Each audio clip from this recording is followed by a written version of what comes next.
Old iron and cheap machine oil make up the distinct smell of a gun barrel, a lesson Tessa learned on a rainy Tuesday amid rotting hydrangeas and past-due eviction notices.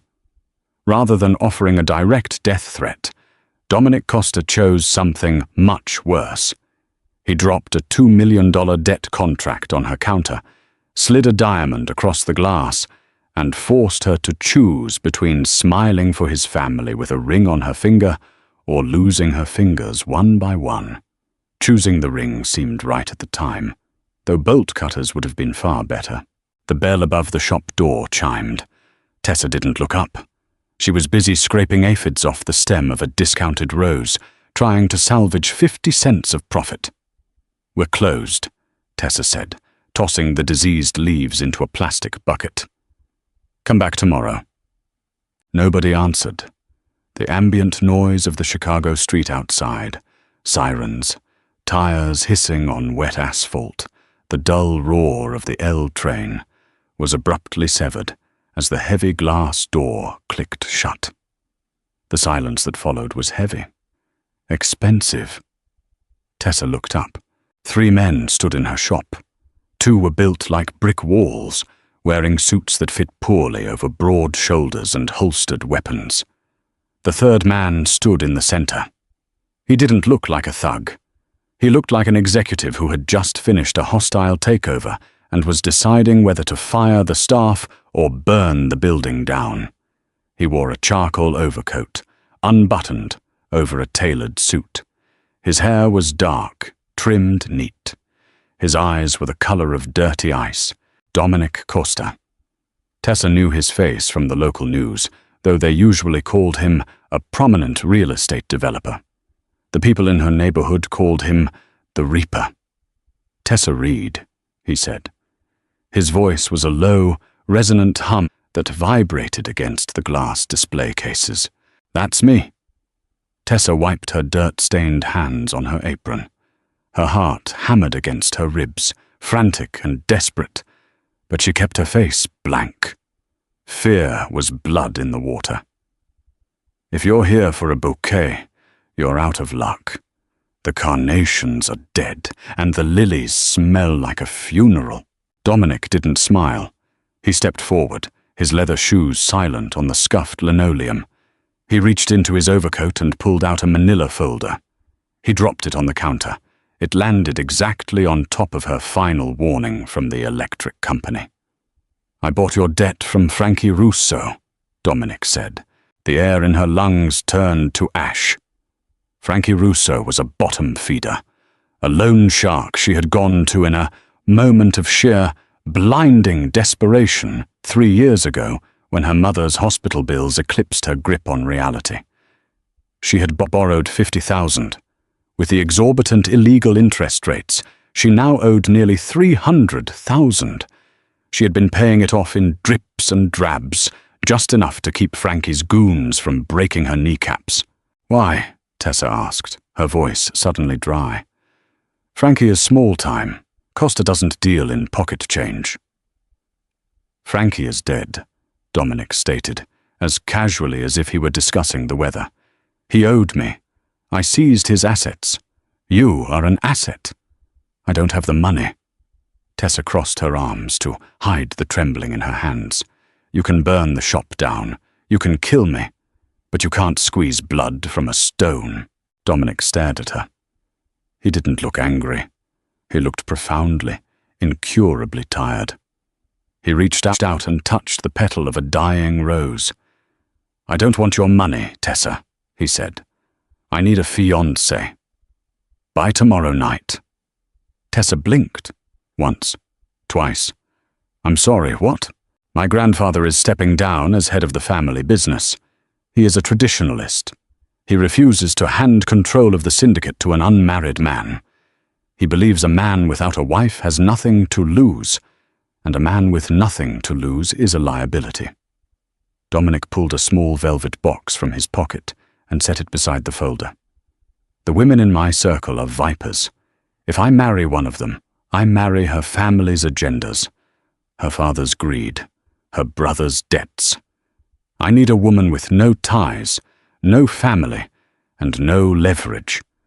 I need someone who can follow instructions, smile for the cameras, and disappear when the contract expires. And if I say no? Dominic gestured lazily to the 2 mountains of meat standing by the door. Then my associates collect the $300,000 you owe me. Today. I imagine they will start with your hands. Hard to arrange flowers with broken fingers. Tessa looked at the folder, then at the velvet box. Finally, she looked at Dominic. He wasn't bluffing. There was no malice in his eyes, only cold, hard pragmatism. To him, this was a spreadsheet. She was a cell in a column, waiting to be formatted. How long? Tessa asked. A year. You live in my house. You attend public events on my arm. You pretend to be desperately in love with me. In exchange, your debt is forgiven. And when the year is up, you walk away with an additional $2 million. $2 million. It was a phantom number, a joke. But the men by the door were very real. Tessa reached out, her fingers trembling just slightly, and opened the velvet box. The diamond inside was obnoxiously large, catching the harsh fluorescent light of the shop. It looked heavy. It looked like a handcuff. She picked it up and slid it onto her left ring finger. It was a perfect fit. I charge double for overtime, she said. Dominic Costa finally smiled. It was a terrifying thing. Pack a bag, Tessa. We leave in 10 minutes. The Costa estate wasn't a house. It was a fortress masquerading as a modern architectural marvel. Situated on a private bluff overlooking Lake Michigan, it was all glass, black steel, and grey stone. It looked exactly like the man who owned it. Cold, expensive, and utterly devoid of warmth. Her room was on the east wing, down a hallway lined with abstract art that probably cost more than her entire neighborhood. The room itself was massive. A king-sized bed, a walk-in closet filled with designer clothes in her exact size, and a balcony facing the black, rolling waters of the lake. For the first 3 days, Tessa didn't see Dominic. She was handled by a small army of staff, a tailor who adjusted the hems of her new wardrobe, a manicurist who scrubbed the dirt from under her nails and painted them a neutral, wealthy beige, a severe woman named Mrs. Gable who handed her a thick, leather-bound binder containing the rules of engagement. Rule 1.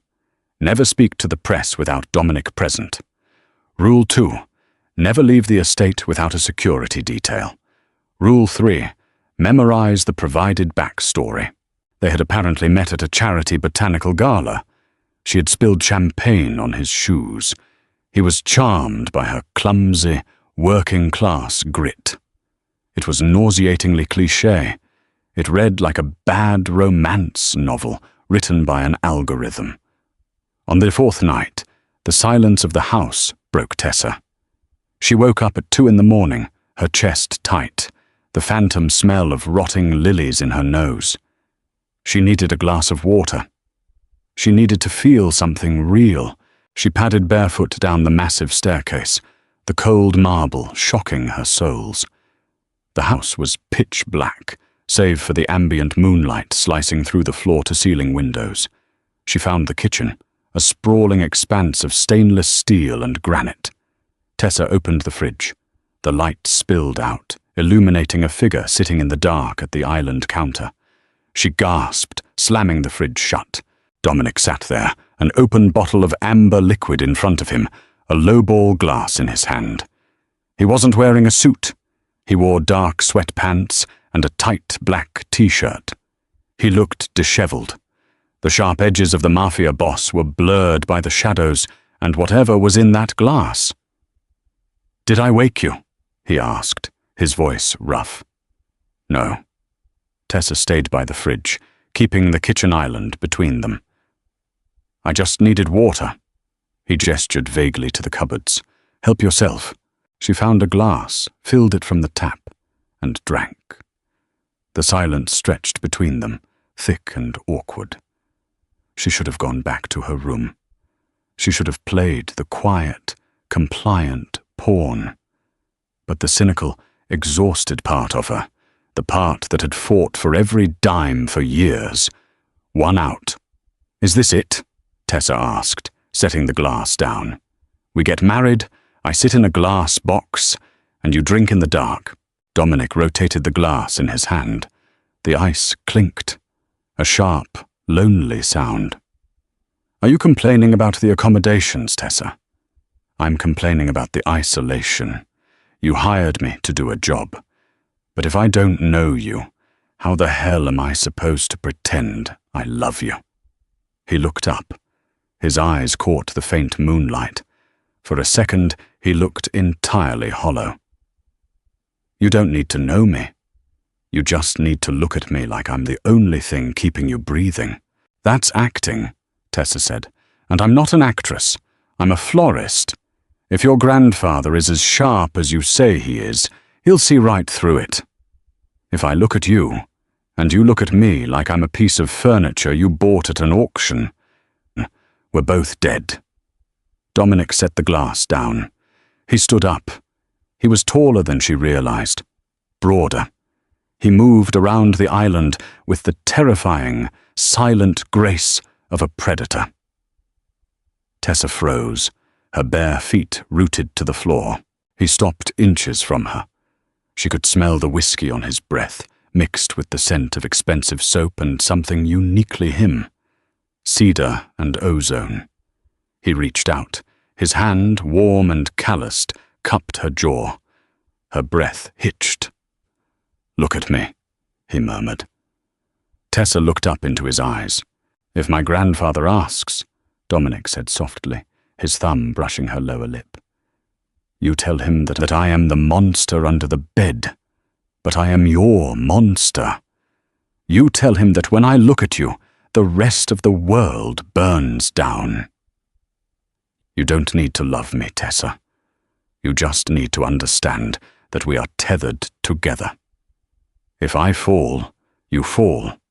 Her pulse beat frantic rhythm against his palm. He wasn't hurting her. It was worse. He was seeing her. "I understand," she whispered. He held her gaze for a second longer, his thumb lingering on her lip. Then the shutter fell. The warmth vanished.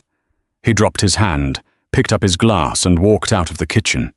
"Good," he called back over his shoulder, "because tomorrow night you meet the family." The dress was a weapon.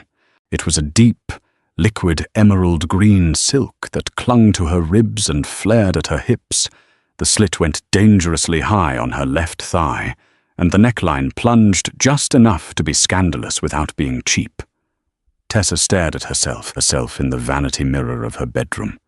The makeup team had transformed her. The exhausted pale florist was gone. In her place was a siren, a creature built for dimly lit ballrooms and whispered threats. The door opened behind her. Dominic walked in. He wore a tuxedo, black, severe, impeccably tailored. He looked like James Bond. If James Bond had a body count he actually enjoyed. He stopped behind her, looking at their reflection in the mirror. His eyes swept over her, analytical, approving. "You look the part," he said. "A $2 million lie," Tessa replied, meeting his gaze in the glass. Dominic didn't argue. He reached into his jacket and pulled out a flat, black velvet box. "My grandfather is a man who values heritage above all else," Dominic said, stepping closer. The warmth of his chest radiated against her bare back.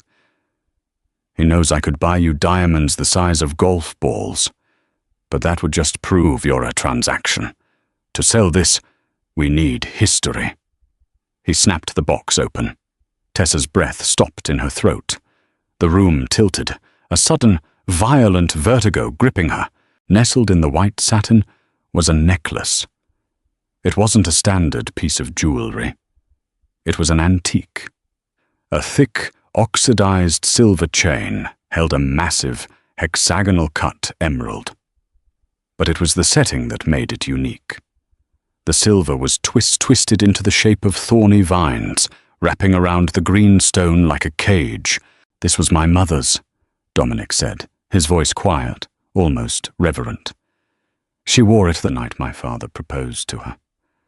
My grandfather knows this piece. When he sees it on you, he will know I'm serious." She couldn't breathe. Her hands gripped the edge of the vanity so hard her knuckles turned white. "Tessa!" Dominic frowned, sensing the sudden rigidity in her spine. Tessa knew that necklace. She didn't just know it. She had memorized every jagged thorn. She had traced those silver vines with her tiny fingers when she was 7 years old. It wasn't Dominic's mother's necklace. It was her father's. Her father had been a master jeweler, a quiet, gentle man who worked in a cramped shop in the West Loop. 20 years ago, he had crafted this exact piece for a private client. He called it the Briar Heart. He had brought it home to show her mother. Tessa remembered the way the emerald caught the light of their cheap kitchen lamp. She also remembered the night, 3 days later, when men kicked down the door of their apartment. She remembered her mother shoving her into the cramped space beneath the floorboards of her bedroom.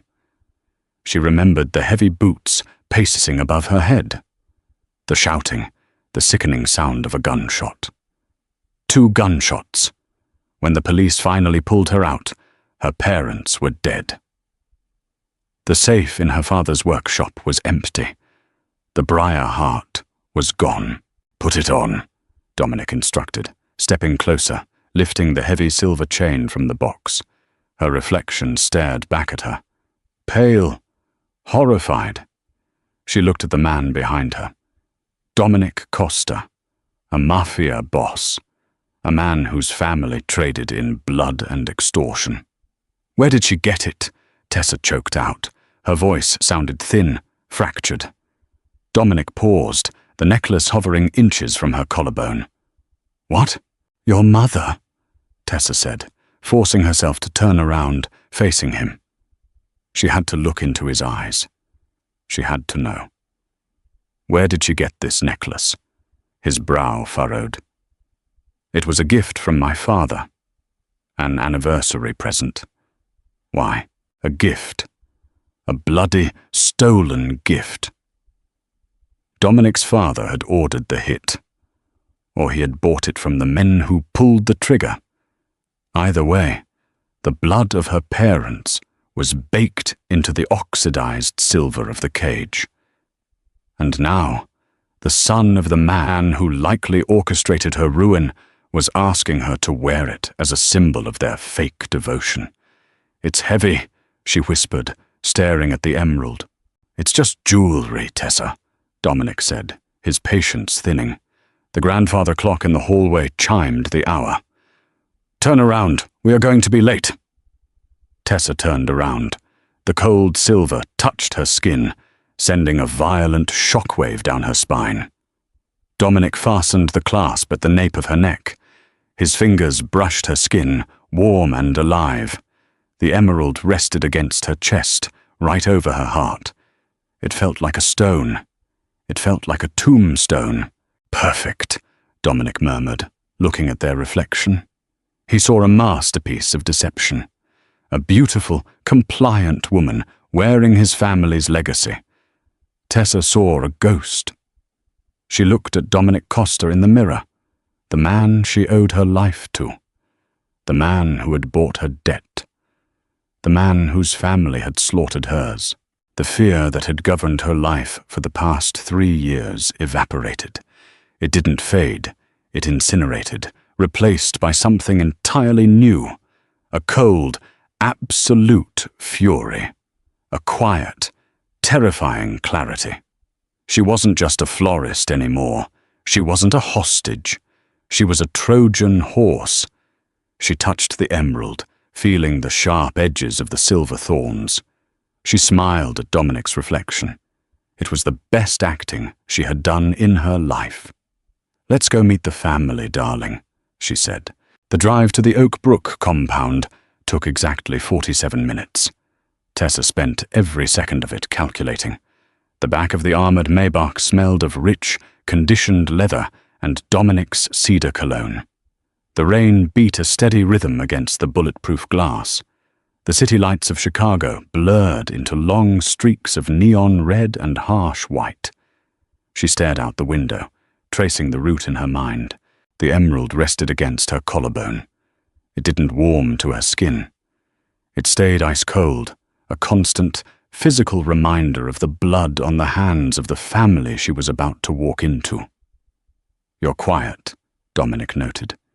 His voice cut through the low hum of the tires. "I'm reviewing the material," Tessa lied smoothly. She didn't look at him. "You said your grandfather is a traditionalist. I'm assuming that means he expects a certain kind of woman." "He expects deference," Dominic replied. He shifted in his seat, the fabric of his tuxedo rustling in the dark. "He built this syndicate with a baseball bat and a ledger in the 1970s. He doesn't respect weakness, but he despises loud rebellion. Play the devoted partner. Let me handle the business." "And if he asks about my family?" "We stick to the script. They passed away. You have no siblings. You built your business from the ground up." Dominic paused. "Keep it brief. Salvatore smells hesitation like a dog smells fear." The car slowed, turning off the main road onto a private, tree-lined avenue. Massive wrought-iron gates loomed in the headlights. They swung open seamlessly, revealing a sprawling, brutalist limestone mansion that looked more like a fortress than a home. High walls, security cameras mounted on every stone pillar, men in dark raincoats standing under the eaves, smoking cigarettes and watching the car approach. The vehicle stopped. Dominic's security detail opened her door. The cold night air rushed in, carrying the scent of wet pine and exhaust fumes. Dominic stepped out of his side and rounded the car. He offered her his arm. Tessa looked at his hand. Calloused, steady, powerful. The hand of a man who commanded violence with a whisper. She placed her fingers in the crook of his elbow. "Showtime," she muttered. The grand hall of the Costa estate was an exercise in overwhelming wealth. Vaulted ceilings, dark mahogany paneling, and a chandelier that looked heavy enough to crush a car. The room was packed with people.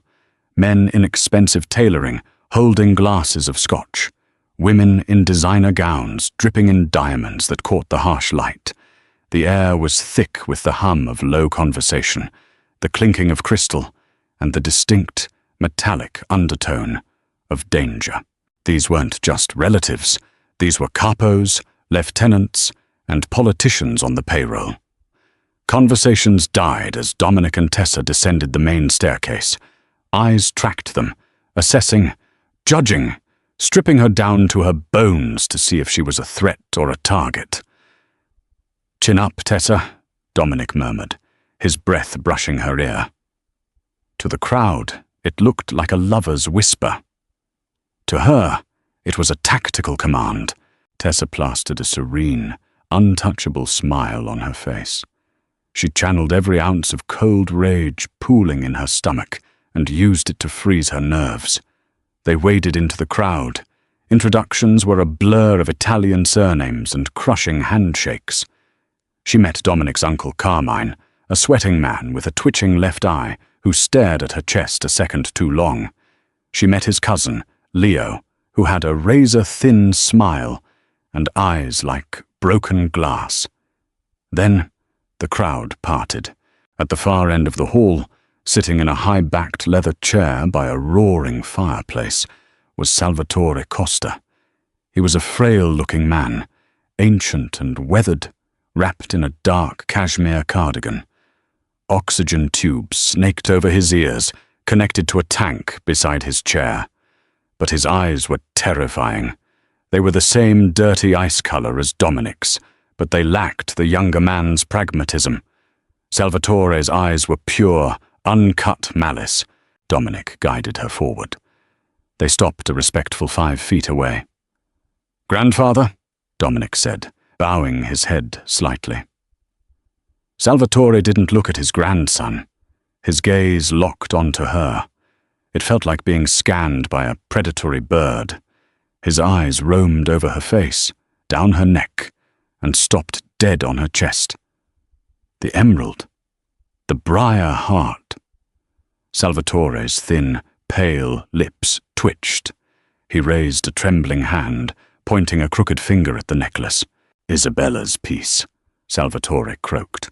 His voice was like dry leaves scraping across concrete. "He gave you his mother's necklace." "I did," Dominic answered. "Come closer, girl," Salvatore commanded. Tessa stepped away from Dominic's side. Every instinct screamed at her to run, to shield the necklace, to spit in this old monster's face. Instead, she walked forward smoothly, the silk of her dress pooling around her ankles, and stopped inches from the patriarch. "Tessa Reed," Salvatore rasped, tasting the name. "A florist. Dominic tells me you work with your hands in the dirt." "There is an honest living in dirt, Mr. Costa," Tessa said evenly. Her voice didn't shake. The rage kept it steady. "You just have to know how to pull the weeds." The surrounding room went completely, dead silent. Carmine stopped mid-sip. Leo's razor-thin smile vanished. Beside her, she felt Dominic stiffen. "You didn't talk back to Salvatore Costa." Salvatore stared at her for a long, agonizing 10 seconds. Then, a dry, wheezing sound erupted from his chest. It took her a moment to realize he was laughing. "She has teeth!" Salvatore wheezed, waving a hand. "I like that. Isabella had teeth, too. She needed them to survive my son." The old man leaned forward, the smell of peppermint and decay washing over her. "Do you know what it means to wear that stone, Tessa Reed?" "It means I belong to Dominic," Tessa said, repeating the script. But she looked him dead in the eye, letting a sliver of her true venom bleed through. "And he belongs to me." Salvatore leaned back, satisfied. He waved a dismissive hand. "Good. Marry her, Dominic, before someone else realizes she's the only interesting thing in this room." Dominic stepped forward, wrapping a heavy arm around her waist, pulling her tight against his side. "Thank you, grandfather." As they turned to walk away, Tessa felt Salvatore's eyes burning into her back. "You played that perfectly," Dominic said quietly, steering her toward the bar. "Almost too perfectly. You didn't flinch." "I told you," she replied, staring straight ahead. "I charged double for overtime." Tessa reached up and touched the cold silver thorns resting on her chest. Salvatore knew this necklace. He knew Isabella had it. But did he know where it came from? She needed access to this house. She needed names, dates, and ledgers. She was in the belly of the beast, and she had a match. Now, she just needed to find the gas. The party ended at 2:15 a.m. They didn't leave. Dominic informed her that to properly sell the narrative, they would be spending the weekend at the compound. Her overnight bag had already been placed in his childhood bedroom in the West Wing. The room was vast, dark, and suffocatingly masculine. Navy walls, heavy oak furniture, and an absolute absence of anything personal. It was the room of a boy who had been trained to be a soldier, not a son. There was one massive 4-poster bed. "I'll take the couch," Dominic said, pulling off his tuxedo jacket and throwing it over a leather armchair. He began working on his tie. "You take the bed. Lock the bathroom door if it makes you feel better." "I'm fine," Tessa said, slipping out of her heels. Her feet throbbed. Her chest ached from the weight of the necklace. She unclasped it, the silver thorns catching slightly on the nape of her neck, and placed it on the mahogany dresser. Dominic watched her in the mirror. He paused, his tie half undone. "You hate it," he observed. "It's a heavy," she deflected, turning away from the dresser. "You stared at it all night like it was a live grenade," Dominic said, turning to face her. The exhaustion in his eyes was stark under the dim bedside lamp. "Salvatore believed you, but I know what you look like when you're faking it, Tessa. You looked at that necklace with disgust." "It represents a lie," Tessa shot back, keeping her voice low. "It represents a $2 million transaction. Excuse me if I don't feel sentimental." Dominic studied her for a long moment. He didn't argue. He just nodded slowly, finished pulling off his tie, and walked into the adjoining bathroom. The shower kicked on a minute later. This was her window. Tessa slipped out of the emerald dress, leaving it in a puddle on the floor, and pulled on the dark jeans and black sweater she had packed in her overnight bag. She slipped her phone into her back pocket and opened the bedroom door. The hallway was silent. The house security was heavily concentrated on the perimeter and the ground floor exits. The private family wings were mostly unmonitored to allow the capos their privacy. During the party, she had carefully mapped the layout. She remembered Carmine mentioning that Dominic's father, Vincent Costa, used to run the family books from a private study on the third floor. If there was a record of her father's murder, a record of a stolen necklace, a payout to hitmen 20 years ago, it would be in the old ledgers. The Costas were arrogant, but they were meticulous. They kept records of everything. She moved barefoot up the back service stairs, avoiding the center of the steps to prevent creaking. The third floor was colder. The air smelled of dust and old paper. She found the heavy oak door at the end of the hall. It was locked. Tessa pulled a small, curved piece of metal from her pocket. It was a tension wrench she used to use on the back door of her flower shop when the old lock jammed. 3 years of living in a terrible neighborhood had taught her a few practical skills. She slid it into the keyhole, adding a bobby pin to rake the pins. 10 seconds later, the lock clicked. She slipped inside, shutting the door behind her. She turned on her phone's flashlight. The study was frozen in time. Heavy velvet curtains blocked the windows. Floor-to-ceiling bookshelves lined the walls. In the center sat a massive wooden desk. She went straight to the filing cabinets in the corner. They were old, heavy steel. The top drawer was labeled 1995-2005. Her heart hammered wildly against her ribs. The year was 2004. She pulled the drawer open. The metal groaned. Files, hundreds of them. She flicked her light over the tabs. They weren't sorted alphabetically. They were sorted by month and year. She dug her fingers into the back, pulling the files from October 2004. Her hands shook as she flipped through the yellowed paper. Extortion payouts, real estate acquisitions, bribes to local precincts. Then she saw it. A single sheet of ledger paper, clipped to a faded invoice. Date, Oct 12, 2004. Asset acquired, the Briar Heart, emerald silver. Procurement, El Rossi. Cost, $15,000 or cleanup. Tessa stopped breathing. The air in the room vanished. El Rossi, Leo Rossi, Dominic's cousin. The man with the razor-thin smile and the dead eyes. He was the one who kicked down the door. He was the one who pulled the trigger. $15,000 for a cleanup. $15,000 for her parents' lives. And the asset, the necklace, was handed over to Vincent Costa, who gave it to his wife. A sudden, sharp click echoed in the dark behind her. The overhead lights snapped on, blinding her. She spun around, dropping the file onto the desk. Dominic stood in the doorway. He was wearing dark sweatpants and a grey t-shirt, his hair damp from the shower.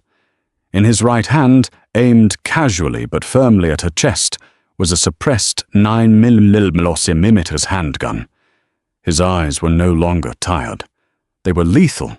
"I thought I hired a florist," Dominic said softly, his voice devoid of any warmth. "But it seems I invited a rat into my house." Tessa stared at the gun. She didn't raise her hands. She just looked at him, the ledger paper burning a hole in her mind. "What are you looking for, Tessa?" he asked, stepping into the room and closing the door behind him. The click of the latch sounded like a cell slamming shut. "Insurance," Tessa lied, her voice remarkably steady. "You own me, Dominic. You have my debt. I'm trapped in a house full of murderers. Forgive me if I wanted to find some dirt on your family to make sure you actually let me walk away in a year." Dominic lowered the gun slightly, though he didn't holster it. He walked over to the desk, his eyes locked on hers. He looked at the open filing cabinet, then down at the file she had dropped. He reached out and picked it up.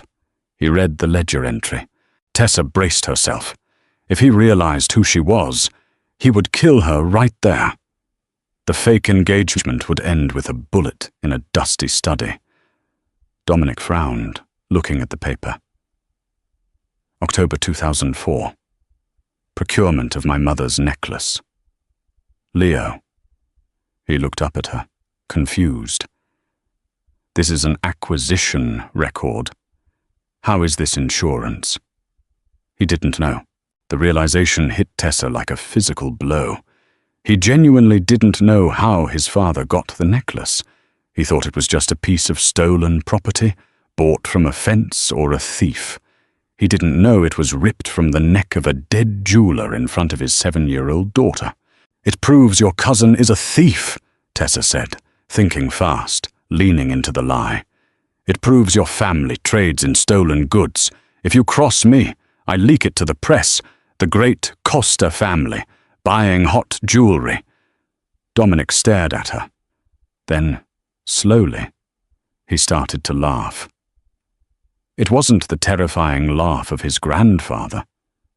It was a dark, genuine, cynical chuckle. He tossed the file back onto the desk and finally holstered the gun at the small of his back. "Tessa," he said, shaking his head. "We murder people. We extort senators. We run illegal gambling rings across 3 states. You think the press cares that my uncle's kid fenced a stolen emerald 20 years ago?" He stepped closer, invading her space. He smelled of clean soap and adrenaline. "You are out of your depth," he whispered, his face inches from hers. "You are playing a game with rules you don't understand. Don't go sneaking around this house. If Carmine or Leo caught you, I wouldn't have been able to save you." "I don't need you to save me," Tessa snapped, the hatred bubbling just beneath the surface. She looked up into his eyes. "I just need you to pay me and let me go." Dominic's jaw clenched. He reached out, his hand wrapping gently around her upper arm. "Get back to the room. Now." Tessa walked past him, her heart pounding a frantic rhythm. She had a name. Leo Rossi. The $2 million contract didn't matter anymore. Surviving the year didn't matter.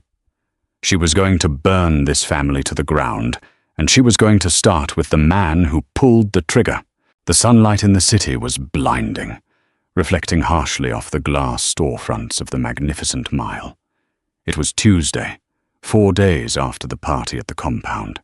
Dominic had decided they needed to be seen in public to cement the narrative.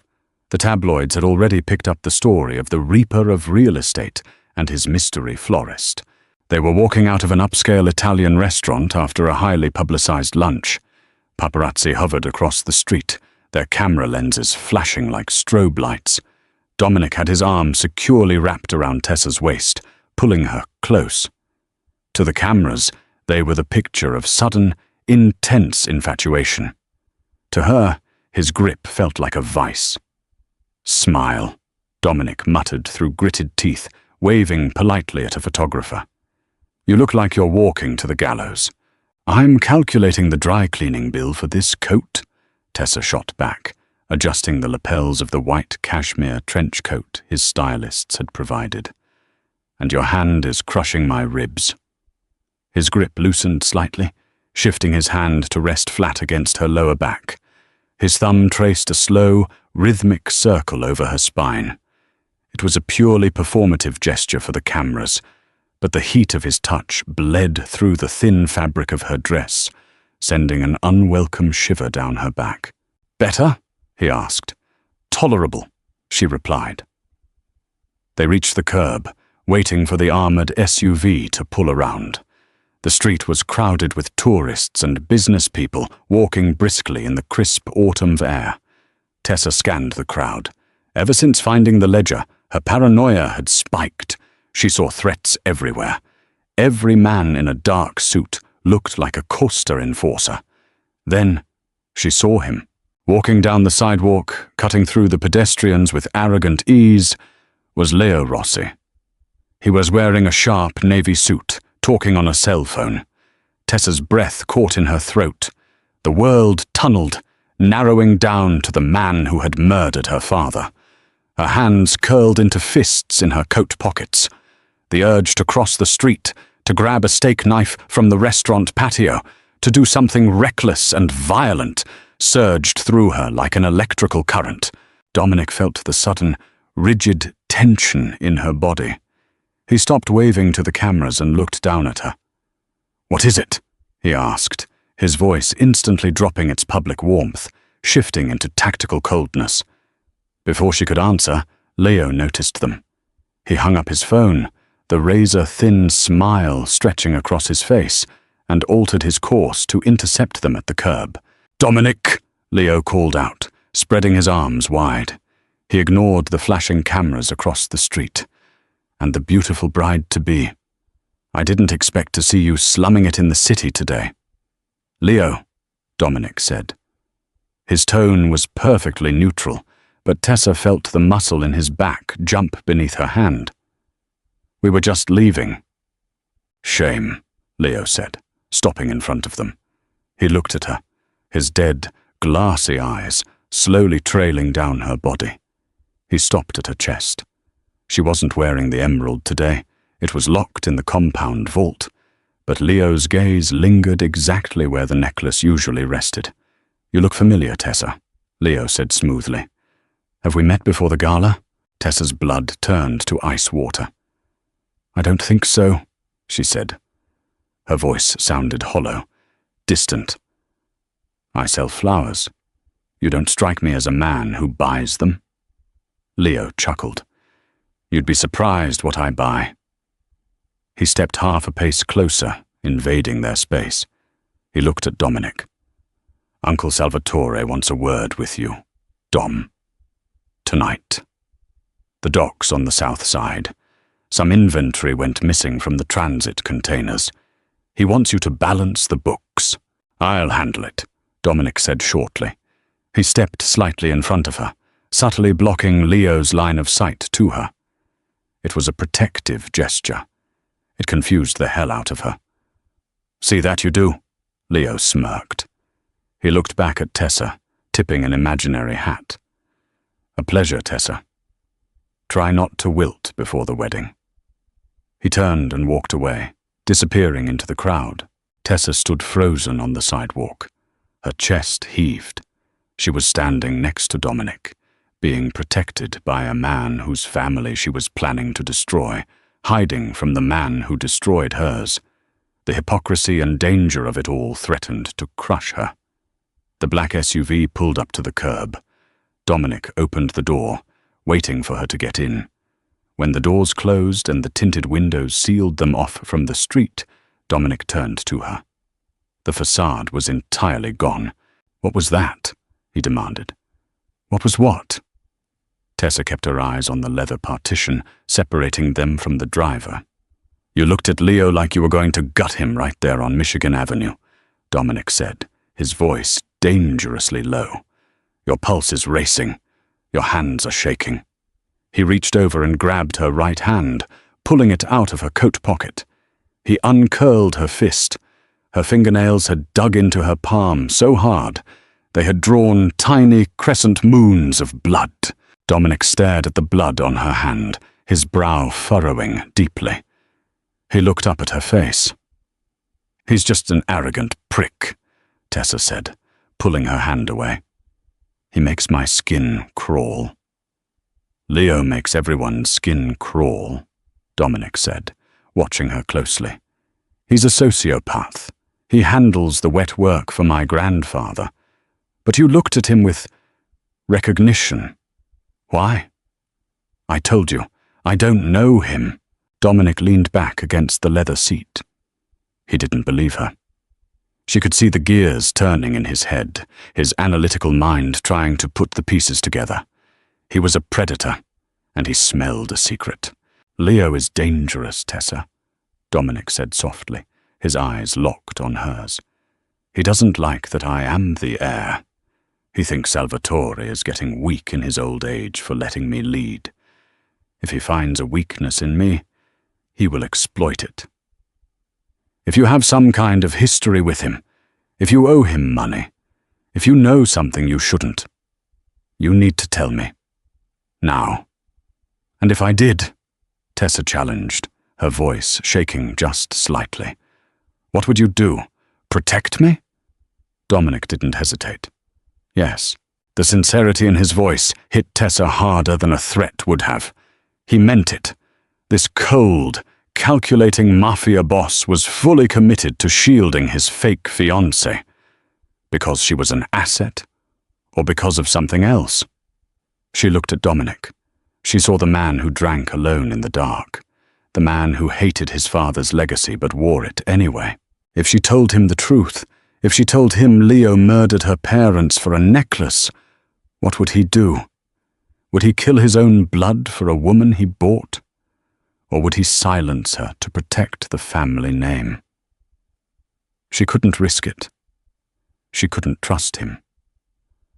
"I don't know him," Tessa lied again, staring him dead in the eye. "I just don't like the way he looks at me." Dominic stared at her for a long time. The silence in the car was deafening. Finally, he nodded slowly. "Fine," Dominic said. He turned to look out the window. "But stay away from him, Tessa. Leo doesn't play games. He breaks things." "I know," Tessa thought, looking down at the faint traces of blood on her palm. "And so do I." The clock on the mahogany nightstand read 11:42 p.m. The Costa compound was suffocatingly quiet. It was a silence that felt heavy, a held breath just before a plunge. Dominic had left 2 hours ago, trading his tailored suit for a tactical jacket and a holstered 9mm. "The docks on the south side," Leo had said, outside the restaurant. "Inventory went missing. Salvatore wants you to balance the books." It was a trap.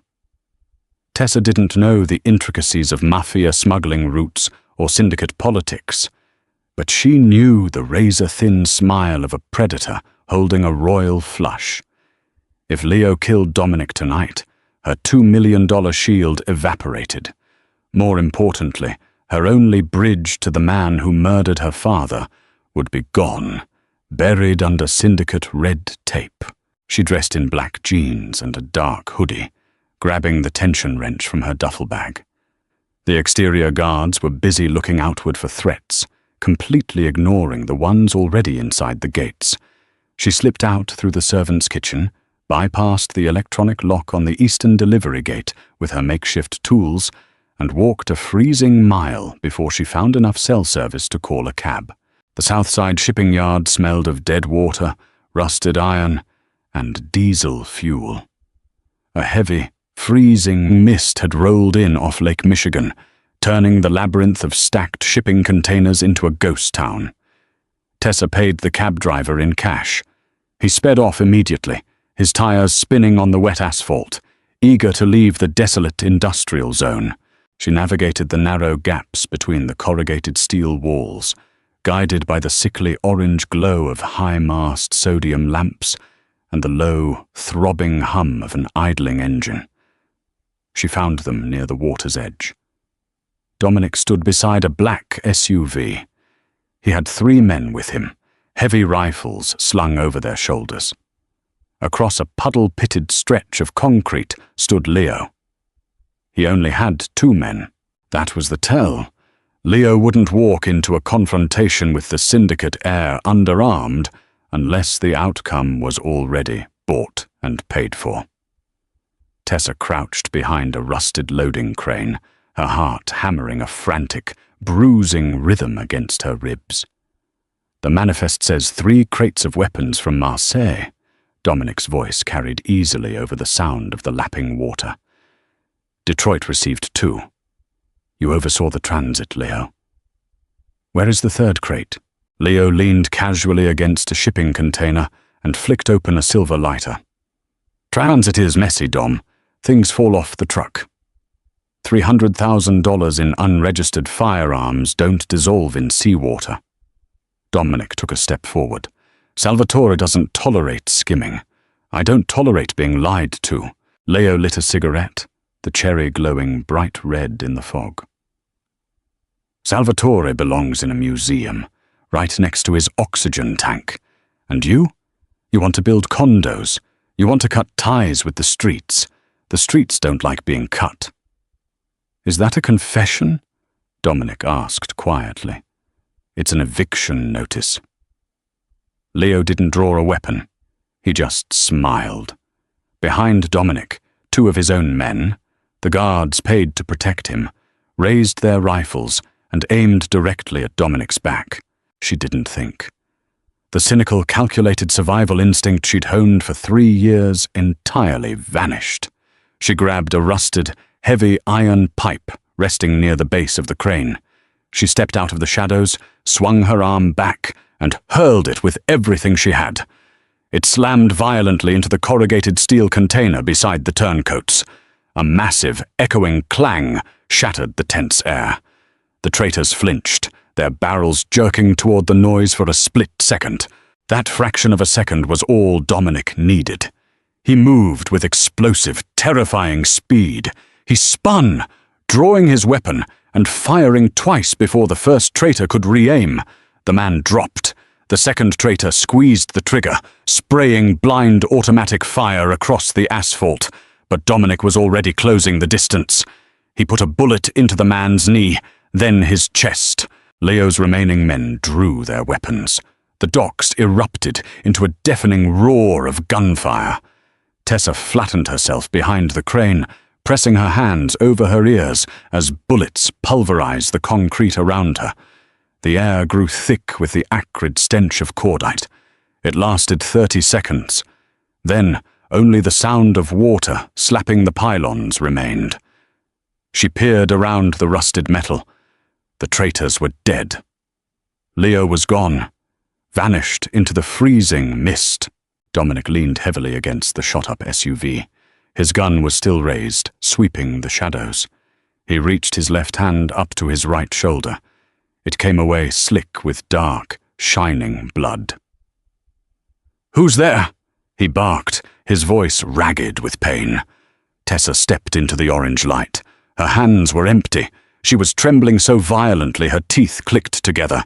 Dominic froze. The lethal focus in his eyes shattered, replaced by absolute, blinding fury. "Tessa," he breathed, stumbling a step toward her before righting himself. He crossed the distance and grabbed her arms, his grip bruising. "What the fuck are you doing here?" "Saving your life," she choked out. "You're a civilian. You're supposed to be playing pretend at the compound." He shook her once, hard. "Why do you care what my cousin does? Do you have a death wish?" Tessa looked at the blood soaking through his jacket. She looked at the bodies bleeding out on the pavement. "Keys," Tessa demanded, shoving her shoulder under his uninjured arm to bear his weight. "We need to go before the cops come, before he comes back." He grunted in pain, fumbling in his pocket, and pressed the fob into her palm. "Safe house. Gold Coast, not the hospital." She shoved him into the passenger seat, climbed behind the wheel, and slammed the gas. The safe house was a glass box, suspended 40 stories above the city. It was entirely white, aggressively sterile, and devoid of a single personal photograph. It looked like a waiting room for purgatory. Tessa dragged Dominic into the glaring white bathroom.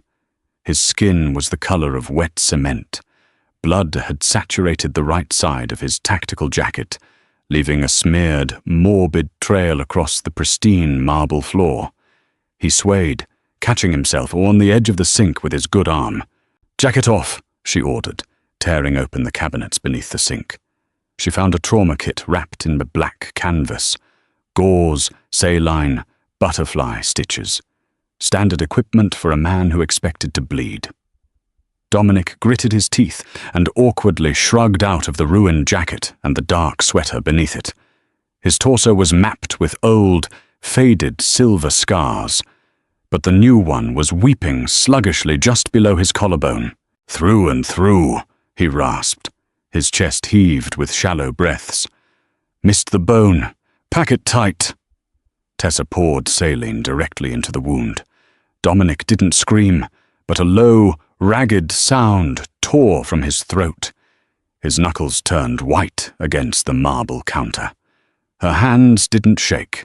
She spent her childhood repairing delicate, broken silver chains under a magnifying glass. She knew how to fix broken things, but flesh smelled terribly of copper and heat. She packed the wound with gauze, taping a heavy-pressure dressing tightly across his chest. When she finally stepped back, her hands were coated in his blood. She turned on the faucet and watched the red swirl down the drain. "You didn't answer my question," Dominic said. Tessa looked at his reflection in the mirror. He was leaning back against the cold tiles, pale and exhausted, yet his eyes were terrifyingly sharp. The adrenaline was fading, leaving only the calculating predator behind. "I came to help," she said, drying her hands on a towel. "That is a lie." Dominic's voice was a low, low, scraping sound. "You didn't know I was walking into a trap. You came to the docks for Leo. I watched you at the restaurant. I saw the way you looked at him. You searched my father's ledger, and you found his name. Why?" The bathroom suddenly felt suffocatingly small. Tessa stared at him. She could keep playing the game. She could invent a lie about old neighborhood debts, but she was so incredibly tired of carrying the ghost of her father alone. "The necklace," she said. Her voice was completely hollow. Dominic frowned, a crease forming between his brows. "My mother's necklace. What does that have to do with this?" "It's not your mother's." Tessa crossed her arms, digging her fingernails into her sleeves. "Father was a jeweler. He made it in October 2004. He called it the Briar Heart. He brought it home to our apartment in the West Loop to show us before he delivered it." Dominic went perfectly still. 3 days later, she continued, staring at a spot on the white floor. "Men kicked down our front door. I was 7. My mother shoved me into the crawl space beneath my bedroom floorboards. I heard them demanding the combination to the safe. I heard my father refuse, and then I heard 2 gunshots. The silence in the penthouse was absolute, broken only by the distant wail of a siren on the street far below. When the police pulled me out," Tessa said, looking up to meet his eyes, "the safe was empty. The Briar Heart was gone." Dominic stared at her. He stopped breathing. "I found the invoice in your father's study," Tessa said. The sorrow was gone, replaced by a cold, searing clarity. October 2004. Asset procured. Leo Rossi. $15,000 for a clean-up. Your cousin murdered my parents, Dominic. Your father bought the bloody prize and handed it to his wife. Dominic looked physically struck. He looked down at his own hands, then back at her. The ruthless Mafia boss evaporated, leaving behind a man who suddenly realized he was drowning. "You knew," he whispered, his voice cracking. "When I put it on you, you recognized it." "I memorized every silver thorn 20 years ago," she said. "And you smiled." Dominic's eyes widened in horror. "You walked into my grandfather's house, wearing the spoils of your murdered family. And you smiled for me. You told me to look at you like you were the only thing keeping me breathing, Tessa replied bitterly. You didn't realize I was looking at you like my only ticket to a $2 million revenge. He closed his eyes, tilting his head back against the wall. A dry, cynical laugh escaped him. I thought I bought a compliant pawn. I invited an assassin into my bed. It doesn't matter, she said, her voice hardening. You're still a Costa. Leo is still breathing. Dominic opened his eyes. The ice was completely gone, replaced by something far more dangerous. Resolve. He pushed himself off the wall, wincing as the muscles in his chest pulled. He reached to the small of his back and unholstered his 9mm. He racked the slide, checking the chamber, and held it out to her, grip first. Tessa stared at the heavy black metal. My family is a disease, Dominic said quietly. Leo went against the blood tonight. He tried to kill me. She slowly reached out and took the weapon. It was heavy, reeking of oil and spent gunpowder. He is mine. He is ours, Dominic corrected. He reached out with his good hand, his thumb gently brushing a streak of his own blood off her cheek. Tomorrow we walk into my grandfather's house, and we burn it down from the inside. You wanted a monster, Tessa. Now you have one. The call came at 8 a.m. Dominic's burner phone buzzed on the kitchen island of the safe house. They hadn't slept. Tessa had spent the night watching the city lights, the heavy 9mm sitting on her lap. Dominic had spent the night pacing, ignoring the pain in his shoulder, making quiet, calculated phone calls to couples he knew he could trust.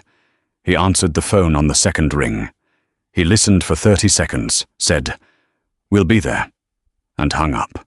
"Salvatore," Dominic said, looking at her across the granite counter. "He wants us at the compound. Immediate family only.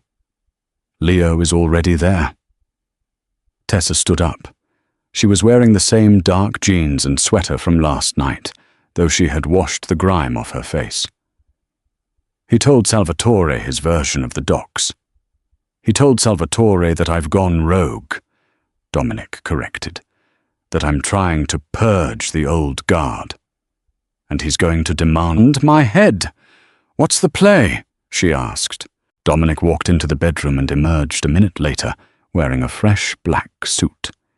It hid the bulky bandages on his shoulder perfectly. He looked like the Reaper again, untouchable. "The play," Dominic said, "is that we tell the truth about the docs and about the necklace." Tessa froze. "If you tell Salvatore who I am, he will kill me on principle. I'm a loose end, a liability. Salvatore values one thing above all else, strength," Dominic said, walking toward the door. "Leo is a rabid dog. He's bad for business. If I prove that Leo compromised the family 20 years ago by executing a civilian for a piece of jewelry and then tried to assassinate the heir to cover his tracks, Salvatore will have to choose between a messy, violent liability and the grandson who can actually run the empire. It's a gamble," she said, following him to the elevator. "Everything is a gamble, Tessa." Dominic pressed the button. "But today, we hold the dealer hostage." The drive to the Oakbrook compound was a silent, tense funeral march. The iron gates opened, the security detail was doubled. The men in dark coats didn't look relaxed. Their hands rested near their lapels, eyes scanning the car as they pulled up. They walked into the grand hall. It was empty of the partygoers from the weekend. The massive chandelier was unlit. The only light came from the bleak, grey morning sun filtering through the high windows.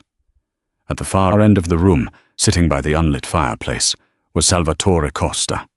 His oxygen tank hissed rhythmically. Standing beside his chair, looking perfectly composed in a sharp grey suit, was Leo Rossi. When Leo saw Dominic walk in, alive and wearing a suit that didn't show a drop of blood. His razor-thin smile faltered for a fraction of a second, but he recovered instantly. "Dominic!" Salvatore rasped. The old man looked worse than he had at the party. His skin was the color of old parchment. "Leo tells me you had a disagreement at the docks last night. He tells me you fired on your own men." Dominic didn't stop until they were 10 feet away. He kept her slightly behind him, shielding her. "Leo set an ambush, grandfather," Dominic said, his voice echoing in the cavernous room. "He bought off 2 of my detail. He tried to execute me, to seize control of the transit lines." "Lies," Leo spat, stepping forward. "He's paranoid, Uncle. He wants absolute control. He attacked my men unprovoked. He's weak. Look at him, hiding behind his little florist." Salvatore raised a trembling, liver-spotted hand. The room fell silent. The old man looked back and forth between his grandson and his nephew. "Blood turning on blood," Salvatore wheezed. "It sickens me." "But Leo raises a point, Dominic. You bring a civilian to family business. You parade her around in Isabella's necklace, pretending to be a traditionalist, but you act like a rogue." "She isn't a civilian," Dominic said, his voice dropping into a deadly calm. "And the necklace didn't belong to my mother." Salvatore's eyes narrowed. "Watch your mouth, boy." "October 2004, Dominic stated. He didn't look at Salvatore. He looked dead at Leo. "My father paid $15,000 for a cleanup, a break-in at a jeweler's apartment in the West Loop. The asset procured was the Briar Heart." Leo's face finally lost its arrogant composure. His eyes darted to Tessa, recognition finally sparking, bridging the gap between a terrified 7-year-old girl and the woman standing in front of him. "Her name isn't just Tessa Reed," Dominic continued, his voice ringing with absolute, damning authority. "She is the daughter of the man Leo murdered. She came into this house, not to marry me, but to find the man who slaughtered her family." Salvatore gripped the arms of his leather chair. He looked at Tessa, really looked at her, seeing the vengeance baked into her bones. "You brought a rat into my house?" Salvatore hissed at Dominic. "You brought an assassin?" "I brought accountability," Dominic fired back. "Leo didn't do it for the family. He did it for a paycheck. He's a thief who tried to cover his tracks by killing me. He is a liability, grandfather, and under the laws you wrote, a liability must be excised." Leo panicked. The composure shattered. He realized Dominic had outplayed him. He reached inside his jacket for his weapon. "Uncle, he's lying! She's a plant! She's here to kill us all!" Leo shouted, drawing his gun. But Tessa was faster. The 9mm Dominic had given her was already in her hand, pulled from the small of her back in one fluid, practiced motion. She didn't hesitate. She didn't think about the consequences or the $2 million contract. She thought about the smell of old iron. She thought about the heavy boots above her head. She raised the gun and squeezed the trigger. The gunshot deafened the grand hall. Leo's chest jerked backward as the hollow-point bullet struck him dead center. His gun discharged harmlessly into the vaulted ceiling, showering plaster onto the mahogany floor. He collapsed backward, hitting the stone hearth with a sickening crunch, and slid to the floor. He didn't move again. The silence that followed was absolute, broken only by the frantic hissing of Salvatore's oxygen tank. Tessa stood there, the gun still raised, smoke curling from the barrel. Her hands weren't shaking anymore. They were perfectly still. Dominic didn't flinch. He hadn't reached for his weapon. He stood beside her, an immovable wall of dark authority, looking down at his dead cousin. Salvatore stared at the body. Then, slowly, the ancient patriarch lifted his eyes and looked at her. There was no anger in his gaze. There was only a cold, calculating realization. "I told you, grandfather. Dominic said softly in the ringing silence. She has teeth. Salvatore leaned back in his chair. He looked at the gun in her hand, then at his grandson. He nodded, once, very slowly. "Clean up the mess, Dominic," Salvatore rasped, waving a dismissive hand at Leo's body. "And marry the girl. I don't want her as an enemy. Tessa didn't just survive the lion's den. She blew it wide open. From a terrified florist to the ruthless queen of the Costa Syndicate, she proved that sometimes the only way to beat a monster is to become one. But now that the blood is spilled and the truth is out, what does a real marriage to a Mafia boss look like? If you were screaming at your screen during that epic showdown, smash that like button.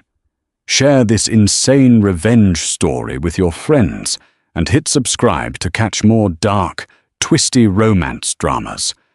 Leave a comment. Did Tessa do the right thing, or did she just lock herself in a cage for good? Let's debate.